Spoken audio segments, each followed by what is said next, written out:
Olá, aluno, tudo bem? Fizeram a prova da UFSC, já estou aqui com o texto 1, nós estamos aqui com a prova do assistente, tá? Para falar dessa prova. Eu fiquei tão feliz quando eu vi a prova, por quê? Você que fez o nosso último simulado, viu um texto que falava sobre a linguagem. Não é que é o mesmo autor do texto da prova, do assistente, o Steven Pinker, naquela oportunidade, um texto que falava de linguagem, e agora na sua prova também um texto. Não é o mesmo texto, aí seria demais, né? Mas é o mesmo autor, um autor importante na área da Cooperv, para a área de humanas, e eu achei interessante colocar, né, foi um texto lá de 2011, da prova anterior, e eu tenho o mesmo autor, o que era bom, porque você já tinha uma tipologia típica, que é a tipologia argumentativa. Esse texto, como a linguagem funciona, que é o texto 1 da sua prova, de Steven Pinker, né? Está aqui o instinto da linguagem, como a mente cria a linguagem. De cara você percebe que o texto é argumentativo, certo? Quando diz aqui sobre cadeias de palavras denominadas frases, não são apenas estimulantes da memória, que fazem você se lembrar do homem, do melhor amigo do homem, deixando que você complete o resto. Claramente dando opinião. Mas qual foi a primeira pergunta da prova? Então veja, um texto do mesmo autor do texto do seu simulado, Steven Pinker. Veja que legal. Né, do sentido que você, na prova, já se deparou com um texto mais ou menos do mesmo tamanho, do mesmo autor, falando sobre a mesma temática. Legal isso, né? Bom, o texto, muito interessante, falando sobre a linguagem, quer dizer, muito interessante, minha opinião, né? Claro. A primeira questão falava do quê? De acordo com o texto 1, os truques por trás da capacidade do homem de se comunicar são. No texto, ao começo do segundo parágrafo, o autor diz, na linha 12, quando os cientistas se deparam com truques aparentemente mágicos da natureza, como morcegos que capturam insetos em plena escuridão, ou salmões que voltam para seu rio natal para reproduzir, procuram os princípios de engenharia que existem por trás deles. Então, os cientistas se preocupam com, né, procurar os princípios de engenharia por trás dos aparentes truques. E aí ele diz... No caso dos morcegos, descobriu-se que o truque era um sonar. No caso dos salmões, eles seguem pelo faro o rastro de seu percurso. Que truque existe por trás da capacidade do Homo sapiens de comunicar que homem morde cachorro? Ou se comunicar? Qual é o truque da linguagem no Homo sapiens, em nós? E ele diz, na verdade, não há um truque, mas dois truques. O primeiro... Tá? É o princípio estabelecido pelo linguista Saussure, tá? A relação entre da arbitrariedade do signo. O signo tem significante e significado. É a questão da arbitrariedade do signo. Então, e também, evidentemente, a partir de um conjunto finito de combinações são feitas aqui. Ele diz, o primeiro princípio estabelecido pelo linguista Saussure é a arbitrariedade do signo, a combinação totalmente convencional de um som com um significado. Vê? E o segundo truque, lá embaixo, na linha 34, é exatamente a tese de Humboldt ou de Chomsky, que a língua faz uso infinito de seus meios finitos.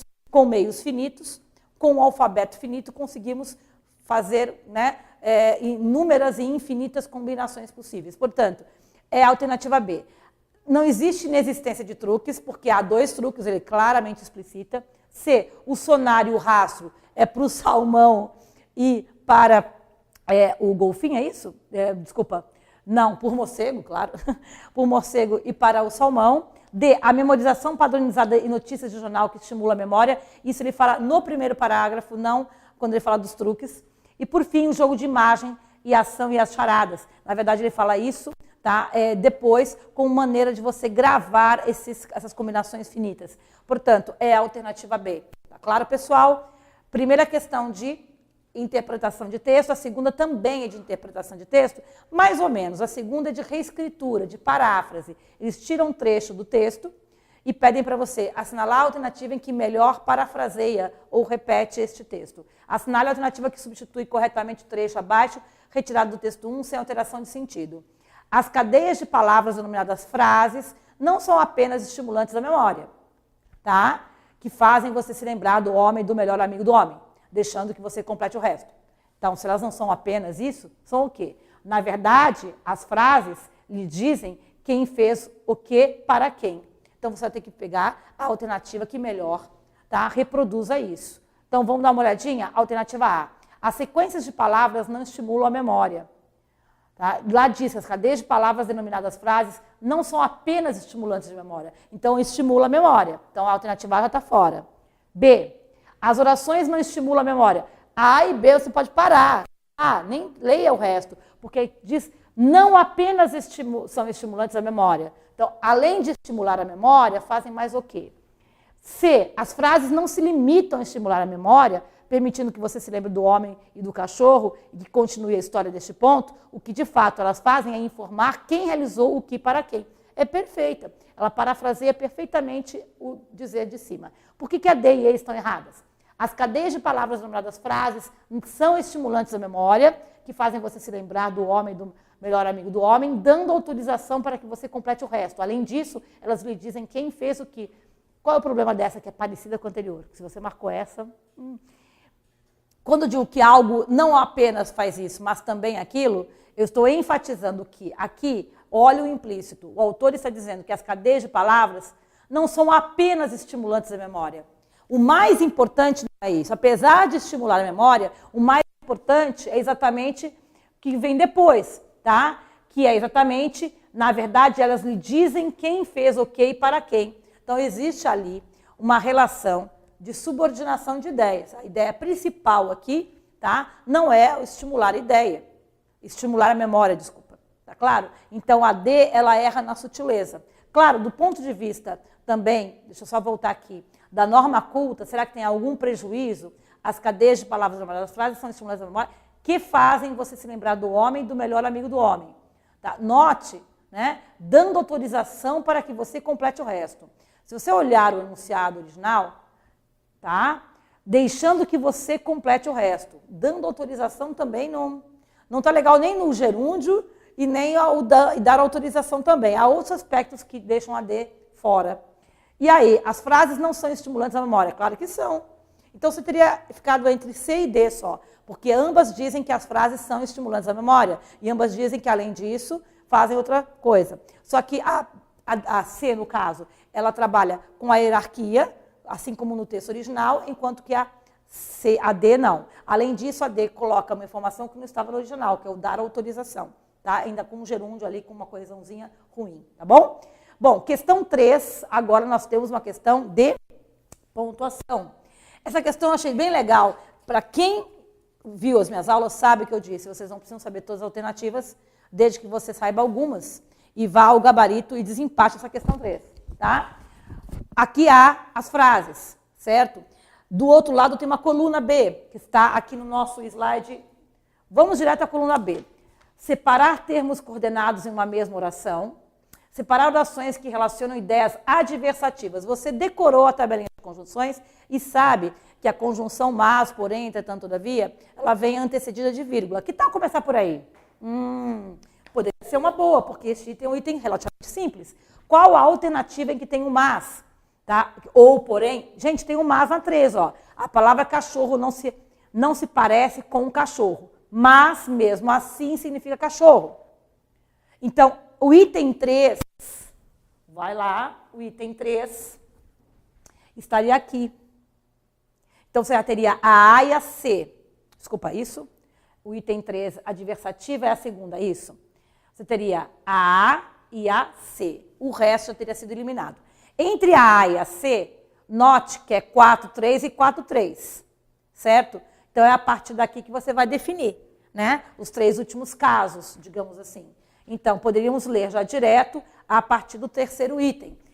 O terceiro item, na A diz que é 1, tá? O terceiro item aqui, ó, que é este aqui, ó. Isolar uma oração com função explicativa. Ou é o 1, tá? Ou é o 5. Então, eu já vou ler 1 e 5 só. Qual dos dois isola uma oração explicativa? 1. As cadeias de palavras denominadas frases não são apenas estimulantes da memória, as quais, aqui, eu tenho pronome relativo, oração subordinada adjetiva explicativa com vírgula antes. Portanto, nós temos aqui, observe, tá? Observe aqui o 1, que é o que vai definir. Acabou, não preciso ler mais nada. Eu não preciso ler mais nada se você só souber que é vírgula antes de mas. E que o mas é coordenada adversativa. E aí, isolar uma oração, uma função explicativa. Oração com função explicativa, gente. Oração subordinada adjetiva explicativa, começada com um pronome relativo com vírgula antes. Isso foi falado em aulão, certo? Então, você volta e marca a alternativa A. Mas vamos olhar agora, só para finalizar.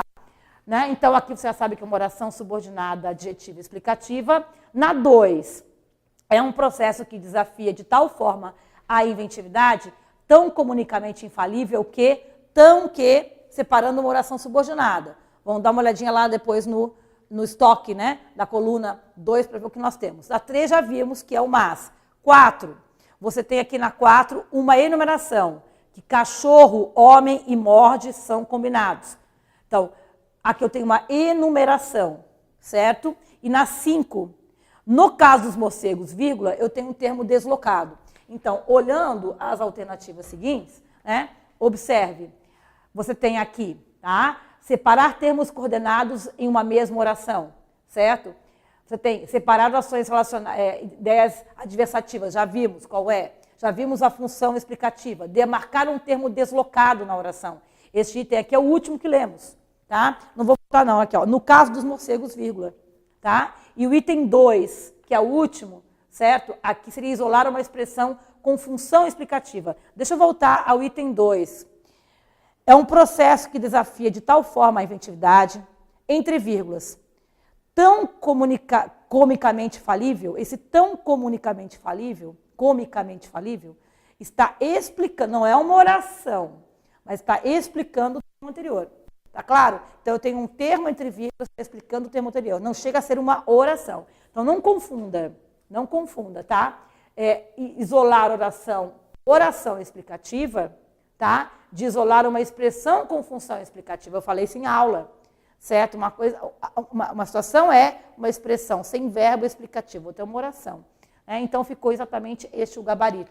Mas note que você só precisaria saber 2 questões de pontuação, que é vírgula antes de mas e que é vírgula antes do que, quando o que é pronome relativo explicativo. Ou então a numeração, né? Podia também ir pela enumeração.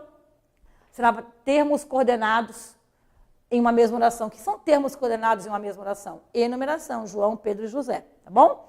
Bem, questão 4. Vamos lá? Questão 4, bem gramática. Com base no texto 1, assinale a correta. A palavra arremessadora é formada pelo processo de derivação sufixal. Falei disso no aulão. Tá? Com acréscimo do sufixo dor. Há uma base adjetiva. Aqui está um problema. O que é base adjetiva? Quer dizer que a palavra origem primitiva era um adjetivo?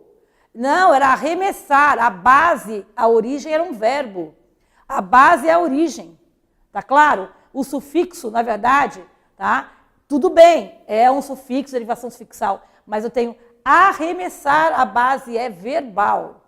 B, a palavra inconsolável é formada pelo processo de parassíntese? Tira o prefixo consolável, existe, portanto, já está errada. Existe o in, existe o ável ou vel, mas ela é derivação prefixal e sufixal. C, a palavra praticamente é formada pelo sufixo, por processo de derivação sufixal, olha o sufixo mente, com acréscimo do sufixo mente. Até aqui está tudo bem. Aí, quando eu vi essa questão, eu falei, espero que o aluno entenda que a base, tá, é a palavra prática, que é um adjetivo, situação prática. O mente que vira depois vai ser o advérbio. Então, a base é um adjetivo ou até um substantivo. A base é a palavra primitiva que gera. A palavra final com mente vai gerar um advérbio. Então, o advérbio praticamente surge de uma base nominal, adjetiva ou substantiva. A base não é de caráter adverbial. Muita gente pode estar se confundindo aqui. A questão está errada. D, a palavra capacidade é formada pelo processo, do mesmo processo de possibilidade. Essa é fácil. Dade, sufixo. Capaz, capacidade. Possível, possibilidade. Inclusive, a base das duas palavras é a mesma. A base é um adjetivo. Capaz e possível, que são as palavras primitivas, são adjetivos que criam substantivos abstratos. Portanto, nós temos aqui a alternativa correta. Último, a palavra comunicar é formada pelo processo de derivação regressiva ou deverbal. Qual é o processo de derivação regressiva? Eu tenho falar, retira o R e cria-se um substantivo deverbal, a fala, mas retira-se o R. Para que haja derivação regressiva, não pode ter o R. Você retira, por isso regressivo. É uma base verbal que gera um substantivo deverbal. Não é comunicar, inclusive, é palavra primitiva. Tá? Essa palavra que vai gerar outras. A palavra comunicar, né, seria comunica, então, se fosse uma regressiva, sem o R, tá bom? Bem, questão 4 feita, questão 5. Com base no trecho a seguir, assinale a alternativa correta. A palavra isso é um pronome que se refere a toda a sentença anterior. Eu fiquei tão feliz quando eu vi, né? Bom, todo mundo sabe que o isso, isto, aquilo são resumidores do que foi dito antes. Nossa, já de cara a alternativa A. Porque o isso, tá, que ali está, isso acontece. O que é o isso? A palavra cachorro não se parece com cachorro, mas mesmo assim significa cachorro. Tá entendendo? Né? Então, isso acontece porque todo... É ela. O que está de errado na B? A segunda ocorrência do termo cachorro está exercendo a função de objeto direto do verbo parecer. Bom, o segundo cachorro, tá, está como objeto direto de que verbo, gente? Significa. A primeira ocorrência, a palavra cachorro não se parece. Na primeira ocorrência, cachorro é sujeito. Na segunda ocorrência, cachorro é objeto direto do verbo significar, não do verbo parecer. Se as 3 ocorrências do termo cachorro desempenham a mesma função, bom, eu não falei da terceira, mas a palavra cachorro não se parece. Aí eu tenho, tá, o cachorro fazendo parte do sujeito. Não se parece com um cachorro. O segundo cachorro, o verbo parecer é verbo de ligação, é um predicativo do sujeito. Eu me pareço com minha mãe, entende? É isso. E o terceiro é objeto direto. Todos os cachorros aqui são diferentes na função sintática. A primeira ocorrência do termo cachorro está exercendo a função de núcleo. Não é núcleo. Não é núcleo. A palavra não se parece com um cachorro. A palavra cachorro aqui, ela é menor, menos importante. Qual é o núcleo? O núcleo é a palavra. O problema está na palavra núcleo. Faz parte do sujeito do verbo parecer, tá? Mas não é o núcleo do sujeito do verbo parecer. Cuidado aqui, né? Mas, certo? Se para você marcar a D, é porque a A está errada, não tem como a A estar errada. Certo? Então, isso já acenderia uma luz de alerta, caso você tenha pensado na D como correta. Espera aí, o que eu faço com a A, então? Porque o texto é curto, não tem para onde fugir. O isso se refere à oração anterior. Acabou, entendeu? E a palavra que, você tem que acertar essa, que é um pronome que se refere à palavra infância. Bom, nós temos o único que aqui, olha só, esse aqui. Infância a qual, vou ler tudo, tá? Se você só ler infância que, vai achar que está correto. Isso acontece porque todo falante de português passou por um idêntico ato de aprendizagem mecânica na infância. Ato este que liga o som ao significado. O que não está ligado à palavra infância, está ligado ao ato idêntico de aprendizagem. Tá? Então, aqui é uma questão de interpretação, o que é pronome relativo e se refere ao ato idêntico de aprendizagem. Portanto, questão... Gente, a questão anterior e essa questão inteira caiu no aulão. Eu falei de parassíntese, falei de derivação, falamos do isso, falamos aqui do que, né? Análise sintática, núcleo do sujeito, eu venho insistindo que uma coisa é o sujeito, outra é o núcleo do sujeito, não é isso? Muito bem. Seguindo, já temos um outro texto no mesmo âmbito do tema, línguas. Línguas em extinção, texto menor, tá? Certo? Do autor aqui, do David Harrison, não é bem ele que é o autor, vocês têm um autor aqui, tá? Da Abril, na verdade, o autor não está presente porque é um texto de divulgação. Há citações no meio, tá? Super Abril, História das Línguas. Voltando um pouquinho aqui, já tem um início, que é Luiz Romero, o autor, desculpa. já tem ali um preâmbulo, chamamos de subtítulo. Quando uma língua morre, desaparecem com ela culturas, mitologias e conhecimentos científicos. A má notícia é que estamos no meio da maior extinção de idiomas que a Terra já viu. Então, nós temos aqui já um resumo do texto. Com este resumo, com este início, já é possível responder a uma questão que vem em seguida, que é exatamente falando sobre o que melhor exprime a ideia principal do texto 2. É exatamente sobre o que eu acabei de falar, né? Então, a alternativa A, além do surgimento do universo segundo os Tofas, está correta. Quando se cita uma língua específica para exatamente concretizar essa ideia mais genérica, isso é um assunto secundário. Eu disse em aula que exemplos são secundários, não são ideias principais. Dados estatísticos e exemplos são ideias secundárias. B, tentativas de entender o universo ajudam à preservação da língua. Na verdade, isso já é uma situação posterior, tá? O importante é, tá, a revelação, né, que as línguas estão se extinguindo. Enfim, o desaparecimento de algumas línguas não deve ser evitado. Se isso está dito no texto, isso não é a ideia principal. Situação linguística na Sibéria, esquece. Falou de Sibéria, falou de Tofa, tá? Você está falando de exemplificação, que não é a ideia central. A morte linguística está relacionada com o desaparecimento de culturas. Qual é o item mais genérico? O item mais genérico é o que melhor exprime a ideia central do texto, que na verdade está aqui já neste trecho, que é, na verdade, o artigo de divulgação científica, tá, com autoria, escrito numa revista de conhecimento geral. Portanto, questão extremamente fácil, eu acho, hein, gente? Bom, a próxima questão, com base no texto 2, assinale a alternativa que apresenta de que forma foi possível conhecer a lenda Tofa. Tá? Bom, isso é dito aqui, quando ele fala, até eu separei na minha versão está mais... Eu me confundo um pouco com o texto eu sou daquela do papel. Professor de português, não gosto de papel, né? Aí eu me confundo.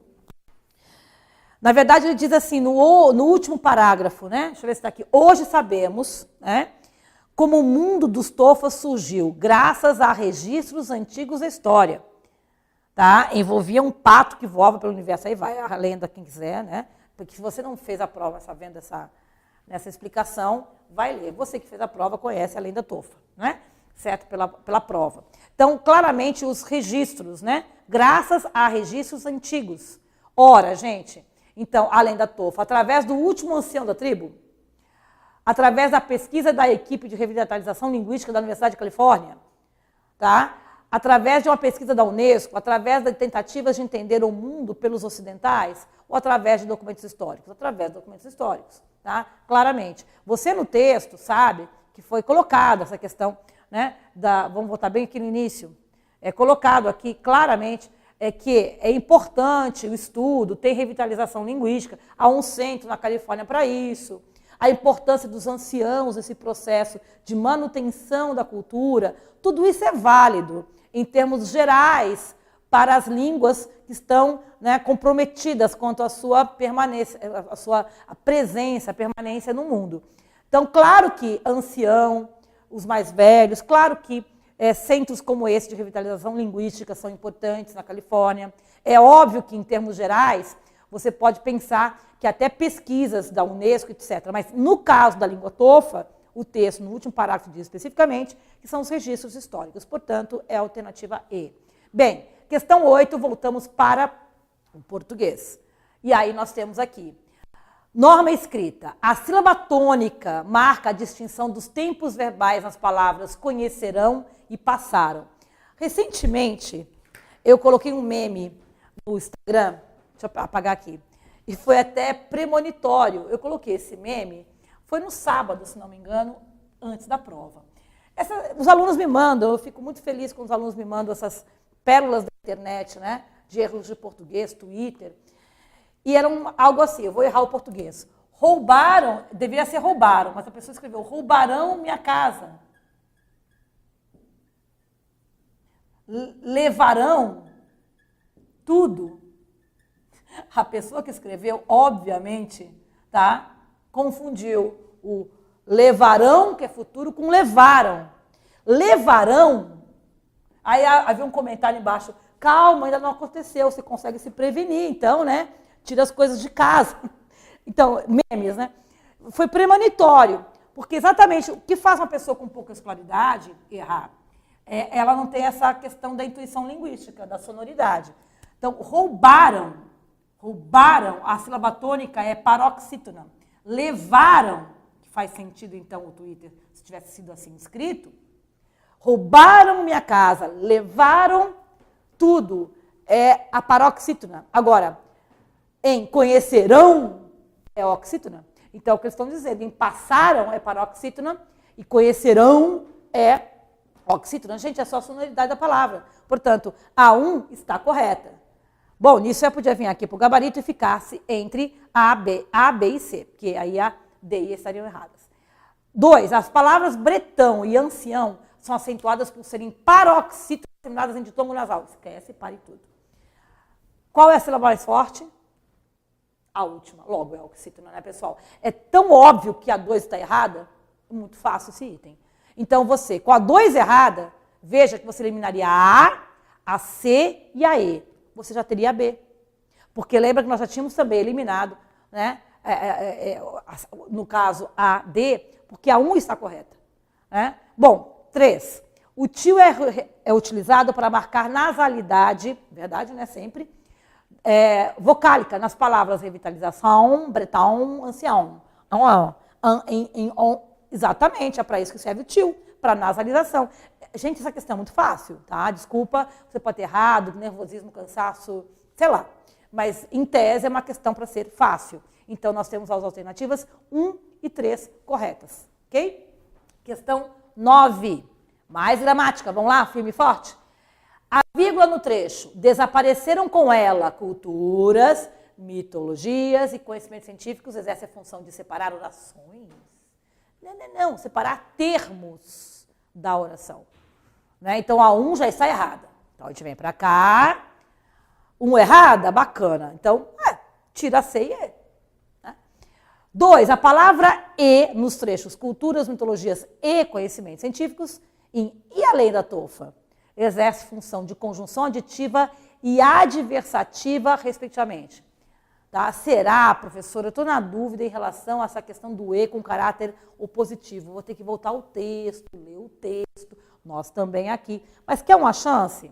Que tal deixar stand-by, como se diz em inglês, deixar de ladinho, né? Vamos dar uma olhada na 3, quem sabe a gente não, né? Bom, a 1 já está errada. Nós já tínhamos tirado por causa disso a C e a E. A 3 diz que a palavra Ainu e bretão e canoê nomeiam línguas, tá?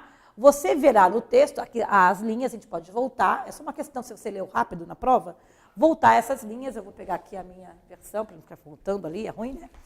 Aqui não é, isso aqui é interpretação de texto, mas é compreensão de texto, não é interpretação, é bem simples. Na linha 15, né?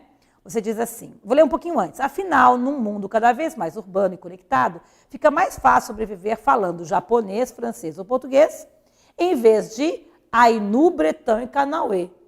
Línguas, então. Então, a 3 está muito certa. Tá? A tua dúvida diz respeito a 2, quanto à questão do segundo item, porque diz aqui, tá, que aqui tudo bem, aqui eu concordo que é adição, não tem como ser, tá, adversativa. A minha dúvida é, e além da tofa, na linha 21? Nós vamos ler lá. Mas, de qualquer maneira, sabendo que a 3 está correta e que a 1 está errada, certo?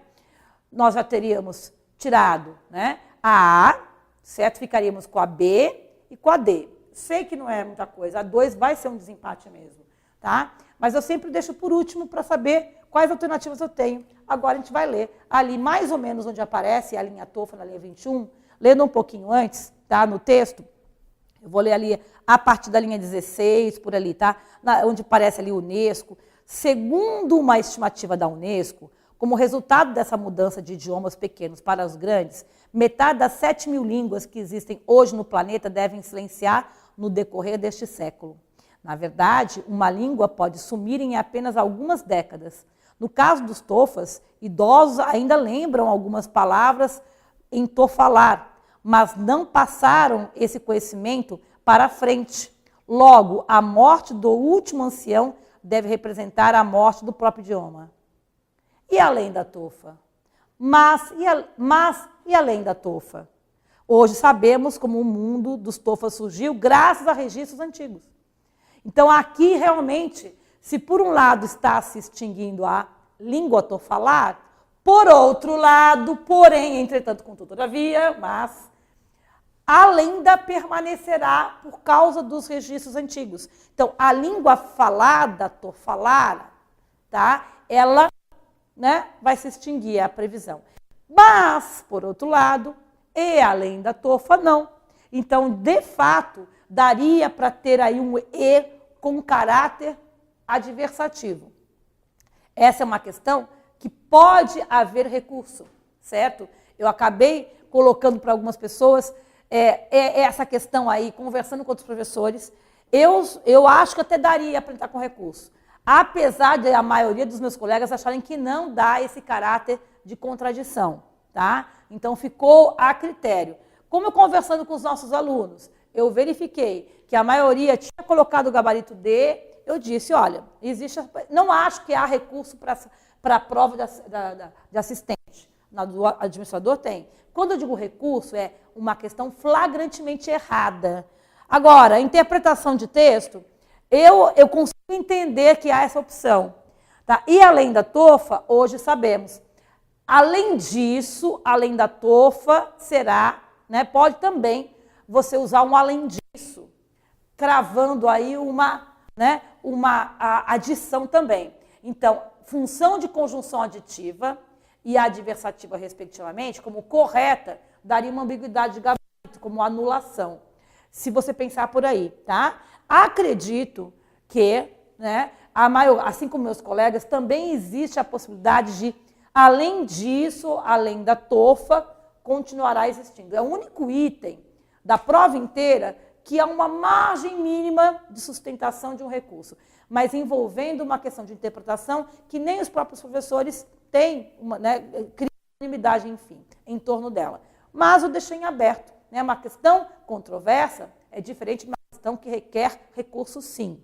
Isso não é o caso aqui, tá bom? Bem, ficamos com a alternativa D, portanto. Próxima questão, questão 10. Com base no texto 2 da norma padrão, vamos colocar um verdadeiro e falso, de novo, gramática. No trecho, pergunte aos tofas como o mundo surgiu e eles não conhecerão a resposta. O problema é eles, retoma tofas. Bom, gente, está meio óbvio, né? Certo? Eles, os tofas. Portanto, nós estamos aqui com uma verdadeira. Se é verdadeira, você já eliminaria a A e a D. As palavras silenciar e sumir são utilizadas no texto como ideias antagônicas. Bom, você pode voltar ao texto, mas acho que silenciar línguas e línguas sumirem, as línguas silenciando e as línguas sumindo, como está no texto, se você quiser voltar ao texto, veja onde aparece. Eu já parafraseio para você, me adianto. Quando o texto diz línguas sumindo e línguas se silenciando, não há ideia antagônica, a ideia é quase sinônima, tá? Portanto, ela é falsa. Próxima, acho que esse é o item mais fácil de todos, né? Século e décadas são paroxítonas, ok? Você poderia começar por aí. Em quais alternativas eu tenho a V na terceira posição? Tá? Tem a B, a D e a E, é verdade. Certo? Mas já que a gente já viu também que a primeira está bem fácil, qual alternativa eu tenho V e V? Né? V na primeira e V na terceira. B e E. Tá? Então já diminui mais ainda, e assim vai. Tá? E aí nós vamos para o sabemos, né? Verbo.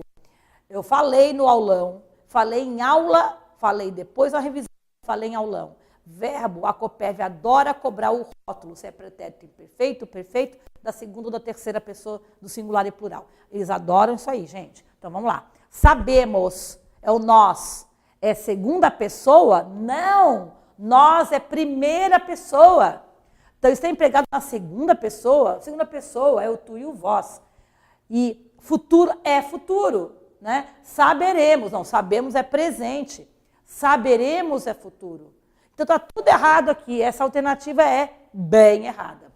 E as palavras japonês, francês e português possuem o mesmo sufixo, óbvio, sufixo que indica procedência, são todas derivação sufixal e ela é verdadeira. Então é uma questão fácil, tá? Comparativamente àquela anterior do E com valor ou positivo ou não, essa aqui é muito tranquila, essa questão, tá? Bom, agora nós vamos para o terceiro texto. Na verdade, o terceiro e o quarto. Existe uma intertextualidade entre eles, ok? E também, aqui dentro, há uma referência a um poema de Camões. Vamos lá? Ainda que eu falasse as línguas inglesa, espanhola, francesa, sem a minha língua portuguesa, eu nada seria... Até para lembrar de uma música do Renato Russo, né? Certo? Mas, enfim, vamos ao que interessa. O quarto texto é um trecho, tá? Retirado aqui, evidentemente, da Bíblia, mas que depois foi parafraseado por Camões num soneto muito bonito da língua portuguesa, tá bom? E depois até por Fernando Pessoa, e assim, várias paráfrases já foram feitas. Essa é a original de fábrica, a Bíblia. Coríntios 13. Ainda que eu falasse as línguas dos homens e dos anjos, e não tivesse amor, seria como metal que soa ou como sino que tine. Ai, que lindo isso, né, gente? Que fofo. Então, vamos lá, vamos ao que interessa. As perguntas agora giram em torno de interpretação com intertextualidade, intratextualidade. 1. O texto 3 reproduz intertextualidade com o texto 4. Eu acho que é meio óbvio, porque ambos, né, acho que você, querido aluno, percebeu que ambos têm, ainda que eu falasse, então, sabe, um claramente Bíblia, um pouco antigo, e outro bastante moderninho, certo? Portanto, você tem aqui a alternativa 1 corretíssima. Aí você vem para cá, se a 1 está correta, só sobram duas. Olha que maravilha isso, hein? Sobra a A e a D. Você tem que ficar olhando a 2 e a 3. Você não precisaria nem ler a 4. Vê que coisa? A 4 não seria nem lida por você. Se você ficar bem atento, a 4 não é para ler. Mas tudo bem, a gente acaba lendo, né? 2. O texto 4 produz intratextualidade com o texto 3. Seguinte. A Bíblia não cita esse. É esse que cita esse. Ok? E o que é intratextualidade? A Bíblia está citando esse texto aqui dentro? Não. A Bíblia não cita esse. Esse cita a Bíblia. Por quê? Está dizendo, no item 2, em Romanos, que o texto 4 cita o texto 3. Absolutamente, gente. A Bíblia não vai, né? Não tem como fazer esse tipo de situação. Portanto, não. A 2 é muito errada. Se a 2 é errada, bom, eu já tenho a alternativa D, né? Porque só sobrou a D, portanto. 3 diz que os textos 3 e 4 são ambos construídos fazendo uso de linguagem verbal e não verbal. Gente, a Bíblia não, né? Vamos voltar aqui? A Bíblia não. A Bíblia é bem tradicionalzinha, assim, só texto escrito. Não tem nenhuma fotinha, né? Tem um céu, não tem nada disso. Então, o não verbal vem de um só. Item muito fácil também. Essa questão acaba sendo fácil porque o item 1, eu acho, e o item 3 são muito óbvios. 4. Os textos 3 e 4 são exemplares do mesmo gênero, da mesma tipologia? Olha, só pensando em gênero, né? Nós temos aqui uma charge, um cartoon, quadrinho. Aqui eu tenho a Bíblia. Acho que está bem óbvio também. Pode ser a tipologia, porque aqui eu tenho uma crítica, eu tenho uma opinião. Eu tenho uma opinião. E aqui eu também tenho um texto. Talvez, em termos de tipologia, poderíamos dizer que ambos são argumentativos, opinativos. A tipologia, ambos emitem opinião. E uma bela opinião. Sem a língua portuguesa, nada seria. Sem minha língua, eu nada seria. Né? Então, nós temos aqui, certo? Uma temática igual, né? E um utiliza a tradicional forma de escrever, sem nenhum aparato, e opina, assim como aquele. Então, vamos lá. Tipologia igual. Ela é uma tipologia argumentativa. Porém, gêneros, a maneira de expor a opinião, diferente. Tá claro? Então, ficou a alternativa D, só um está correta. Fechou, pessoal? Muito bem. Questão 12. Tá? Voltamos para a gramática. Com base no texto 3 e conforme a norma padrão, o termo ainda introduz uma oração subordinada concessiva. O que eu falei para vocês no aulão? O que eu falei no aulão? O que eu falei na revisão? E o que eu falei em aula? Que vocês, pelo amor de Deus, pelo amor da Bíblia, decorassem as orações concessivas, as conjunções, embora, conquanto, ainda que, mesmo que, e que tinha subjuntivo depois, ainda que eu falasse, esse início é igual. Então, nós temos, não só no texto 3, eles estão colocando o texto 3, mas em ambos eu tenho uma oração subordinada, adverbial, concessiva, sim. E aí a decoreba da conjunção te salvaria aqui, porque eu não precisaria nem ler o resto. Claro que você vai ler, né? Mas não precisaria. Sem, a palavra sem introduz uma oração subordinada condicional, se fosse sem que. Note que não tem oração. Vamos lá. Sem a língua portuguesa, eu acho que é isso, né? Sem a minha língua. Daqui para cá, vocês estão vendo algum verbo? Então, esse trecho não é uma oração condicional. É um termo que condiciona. É um adjunto adverbial de condição. Sem você, eu não vou ao cinema. Eu não vou ao cinema sem você. O que é o sem você? Adjunto adverbial de condição. Mas não chega a ser uma oração. Então, sem, se fosse sem que você vá, sem que a minha língua portuguesa exista, eu não sou ninguém. Não existe esse desenvolvimento em oração. Portanto, a B errou no detalhe, tá? Porque não é uma oração. A ideia de condição até existe ali. C, o sujeito da forma verbal seria, corresponde à terceira pessoa do singular, do futuro do pretérito subjuntivo. Vamos por partes, né? Certo? Vamos dar uma olhadinha lá primeiro. Será que é terceira pessoa? Será que é futuro do pretérito, do subjuntivo? Bom, o seria, uria, que tal? Se você decorou as desinências do verbo uria, casaria, é futuro do pretérito, mas do indicativo e não subjuntivo. Tá? Subjuntivo, inclusive, não tem futuro do pretérito, é só futuro, ponto. Então, errado e é verbo. E isso foi até dito no aulão. O termo nada funciona em oposição a tudo. Ok, mas não são pronomes definidos. Não, oposição, mas indefinidos. Não são pronomes definidos, porém indefinidos. E o pronome pessoal do caso reto, eu, refere-se unicamente ao autor do quadrinho? Provavelmente não. Há um autor desse quadrinho, está aqui embaixo. Eu nada seria, ainda que eu falasse a língua dos homens, ele está falando por nós, pelos seres humanos.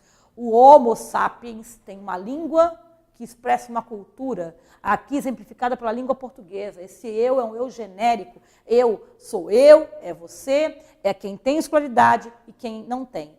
Todos têm a língua para se expressar, inclusive culturalmente, certo? Portanto, não é o Jô Souza. Parabéns ao Jô, tá? Muito bom o quadrinho dele. Mas está errado a alternativa, tá bom, pessoal? Então, aqui nós temos a alternativa A. E vamos a 13. Continuando na linha de gramática, mais do que interpretação, prova muito mais de gramática do que de interpretação. Com base no texto 4, agora o texto da Bíblia, né, indica essas corretas. As duas ocorrências do termo e funcionam para adicionar e opor ideias respectivamente. De novo isso, gente. Vê que loucura? Só que olha como são as coisas, né? Aqui eles colocaram que sim. Na verdade, tá? Eu acho que a banca aqui se contradisse, tá? Mas vamos ler o trechinho? Eu estou aqui, vou para lá para não ter que ficar voltando o quadrinho. Coríntios é pequenininho, né? O trechinho. Ainda que eu falasse a língua dos homens e dos anjos, a língua dos homens e a língua dos anjos, adjetivo, mas não tivesse amor. Porque ele diz assim, ainda que eu falasse as línguas dos homens e dos anjos e não tivesse amor, porém não tivesse amor, realmente ela é opositiva, tá? É aquilo que eu falei daquela questão lá, né, anterior e tudo mais. Mas, enfim, eu sou uma voz isolada dentre os meus pares, colegas, que consideram que aquela questão está bacana.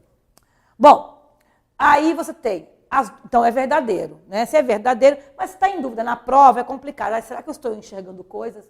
Vamos para um item mais fácil, como o próximo. As duas ocorrências da palavra como funcionam para estabelecer uma relação de comparação? Pois é, vamos lá. Ainda que eu falasse a língua dos homens e dos anjos e não tivesse amor, seria tal qual, seria como o metal que soa ou como tal qual o sino que tine. Está na cara que está comparando eu sem uma língua e o sino, tá? E o tocar do sino e o metal, certo? Portanto, sim, o como é comparativo, equivale a tal qual verdadeira. Os termos soa e tine estabelecem relações de sentido opostas? Não. Soar e tinar. Uma questão de vocabulário aqui, tá? É tocar, replicar, bater, entendeu? É a mesma coisa, né? As flexões verbais, falar, se tivesse, seria, estão conjugadas no pretérito imperfeito subjuntivo. Decoreba de novo. Enquanto uria é futuro do pretérito, eu falei para vocês decorarem, o SSE é o pretérito imperfeito do subjuntivo, é verdade, mas uria é o futuro do indicativo. Então, segunda vez que cai uria, né? Futuro do indicativo, futuro do pretérito. Eu escrevi direitinho, né? Futuro do pretérito do indicativo, tá? Futuro do pretérito do indicativo. É uria. E falasse, amasse, jogasse, etc., é o pretérito imperfeito do subjuntivo. Aí tudo bem. Tá claro? Então, não fazem parte do mesmo tempo e modo verbais. Uma desinência específica diferente dessa. Errada. As duas ocorrências, tá? As duas ocorrências do termo que funcionam como pronome relativo, um clássico, né? Bom, falsa, falsa, já sabe qual é o gabarito, já está fechado, mas vamos imaginar que não tivesse. Ainda que esse que é conjunção, faz parte da conjunção, locução conjuntiva concessiva. Ainda que, conjunção, eu falasse a língua dos homens e dos anjos e não tivesse amor, seria como metal, o qual soa. Tá? E sino, o qual tine. Portanto, eu tenho uma conjunção e dois pronomes relativos. As duas ocorrências do que funcionam como pronome relativo. Tá? E aí você tem a alternativa falsa. Tá? Porque nós temos aqui, no caso, três ques. Ainda que, né? Depois eu tenho o que soa, o sino que tine. Tá? E as duas ocorrências do termo que não definem qual é. Tá? Então, você tem uma falsa. Mas eu volto a dizer, o gabarito já estaria fechado, começa. Ah, professor, eles podem anular porque eles não sublinharam e há três ocorrências do quê? Se anula, todo mundo ganha um ponto. Mas ela não é, ela tem um gabarito, porque esse item não é o desempatador. Veja, VV, FF. Qual a única alternativa que eu tenho VV, FF? Esquece a última. É a alternativa C. Você já deveria estar com a C correta, a C como gabarito, antes mesmo de chegar ao último item. A banca pode anular? Bom, poder pode, mas não é necessária a anulação, tá? Porque há um gabarito, certo? Muito bem. Agora, próxima questão, questão 14. Em relação aos textos 3 e 4, é correto afirmar. Aí vai fazer o jogo de intertextualidade aqui, né? No texto 3, o tema é o idioma pátrio. No texto 4, o amor. Exatamente. Por mais que ambos falem de língua, tá? O foco do quadrinho, do cartoon, enfim, tá? É sem a língua portuguesa eu nada seria. Só que o original diz que ainda que eu falasse a língua dos homens e dos anjos, sem amor eu nada teria. E não tivesse amor, aí eu não seria nada. Então, a única diferença da paráfrase é que o original do Coríntios, Bíblia, não importa quantas línguas, quanta cultura você tem, sem amor você não é ninguém. Resumo meu aqui. E ali em cima, não importa quantas línguas maravilhosas eu fale, quantas línguas, né, glamurosas eu fale, sem a minha língua portuguesa, aí eu não sou ninguém. Então, há um foco realmente deslocado da temática. Há algo em comum, que é a língua, mas a língua, no caso de Coríntios, ela é, digamos, menor em relação ao amor. Já no caso do cartoon anterior, do texto 3, a língua, no caso, a língua portuguesa, se destaca em relação às outras línguas. Então, o tema é só língua mesmo, né? Não tem amor no primeiro quadrinho. Então, é verdadeiro o item A. Mas vamos supor, também, na dúvida, prova, né? Em ambos os textos, o tema é a língua. Se você colocou essa, você não entendeu Coríntios, Bíblia, né? Ainda que eu falasse qualquer língua, mesmo a dos anjos, sem amor, eu nada seria. Sem amor, nada disso valeria a pena. Então, é o amor, tá claro? Então, é isso. Bom, se os dois textos têm em comum o uso de metáfora. Pois é. Será que há metáfora no caso do texto 3? Ainda que eu falasse as línguas inglesa, espanhola e francesa, sem a minha língua portuguesa, eu nada seria. Ele é muito explícita. O texto é muito explícito. No texto 3. E metáfora é uma comparação. Você, na verdade, também não tem metáfora no texto 4, porque o que há é uma comparação explícita. Lembram? Eu falei isso na aula 9, na última aula, ao apagar das luzes do curso, eu disse que metáfora e comparação são situações diferentes. A metáfora é uma comparação velada, implícita, enquanto que a própria comparação é uma figura de linguagem em que os conectivos estão expostos, exatamente o como. Então, não há metáfora nem em 3, nem em 4. Aliás, em 3 o texto é bastante literal e denotativo. Em 4 o texto já é mais conotativo, é muito bonito, é poético, né, Coríntios? Esse texto é muito poético, esse texto da Bíblia. Há, evidentemente, aqui uma linguagem mais rebuscada. Mesmo que você enxergue metáfora no texto 4 do Coríntios, não há no texto 3. Mas eu ainda divirjo que nem há metáfora no texto 4. Há, sim, a figura de linguagem chamada comparação, tá bom? Por isso que está errada esse item E. O item C. E aí, olha só, aproveitando e fazendo esse comentário. No texto 3, o sentido está posto de forma conotativa. Não. No texto 3 é denotativa. E no texto 4, de forma denotativa. Está invertido. É o texto 3 que é denotativo e o texto 4 que é conotativo. E a expressão as línguas, no texto 3 e 4, é usada para se referir às línguas inglesa, francesa e espanhola. Isso é tão óbvio. Sim, no texto 3, mas não no texto 4. Língua dos homens, língua dos anjos, é outra história. Aliás, vamos combinar, né? Na época da Bíblia não havia ainda a inglesa, nem a espanhola, nem a francesa. Então, bastante ruim a alternativa E, certo? E vamos terminar a aula com uma questão de também reescritura. E, de novo, aparece a concessiva. Ainda que eu falasse as línguas dos homens e dos anjos e não tivesse amor, seria como metal que soa ou como sino que tine. Eu seria frio, eu não seria humano, né? Bom, bonito isso. Vamos começar com, embora eu falasse a língua dos homens. Bom, começou bem a A. Mas a língua dos anjos, aí não deu. Mas, embora eu falasse a língua dos homens e dos anjos, não dá para trocar por mas, porque aqui se é aditivo. Para por aqui, nem leia mais a A, porque já começou ruim. O embora ficou beleza, mas o mas não. B, conquanto, bonito conquanto, hein?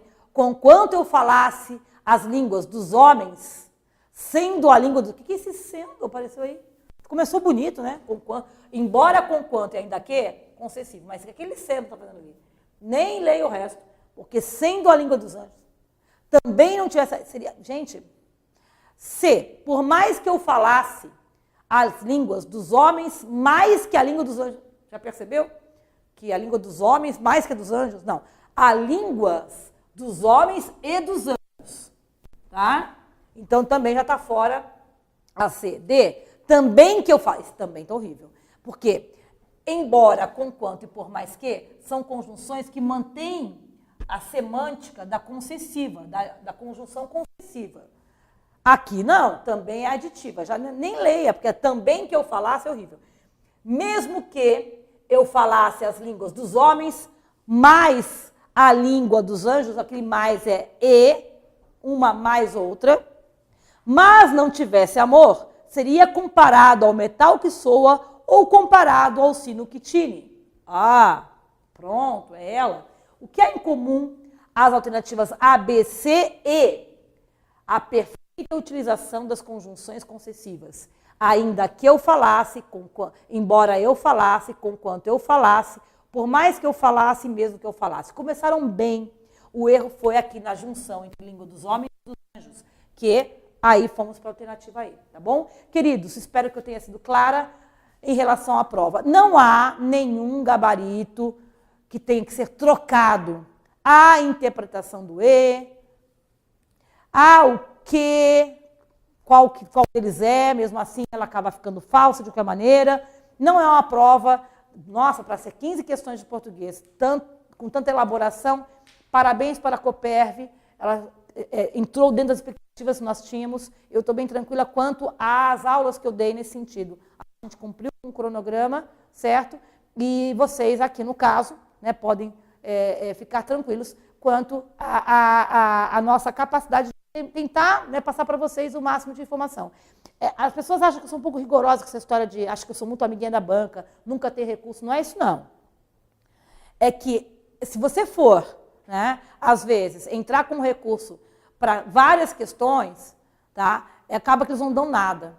Vai que você tenha recursos mais fortes em outras matérias, lá na informática, no direito X, ou administração, sabe? É melhor você garantir suas armas em questões que realmente tem de trocar o gabarito. Uma questão de também saber que guerras, né, enfrentar. Mas eu sempre falo para o aluno é sempre livre em... Né, eu sempre digo que o aluno, se ele quiser entrar, mesmo que a questão não tenha... Sei lá, né, o não você já tem, não tem essa brincadeira? Eu acho que qualquer tentativa é válida porque é a sua vaga, né? Certo? Mas não há nenhuma questão flagrantemente ruim, tá? O que tem de ser trocado o gabarito mesmo. Acontecerá agora, nós vamos fazer agora a aula do administrador. Lá, uma pelo menos, tá bom? Um beijo para vocês e um bom resultado. Tchau, tchau.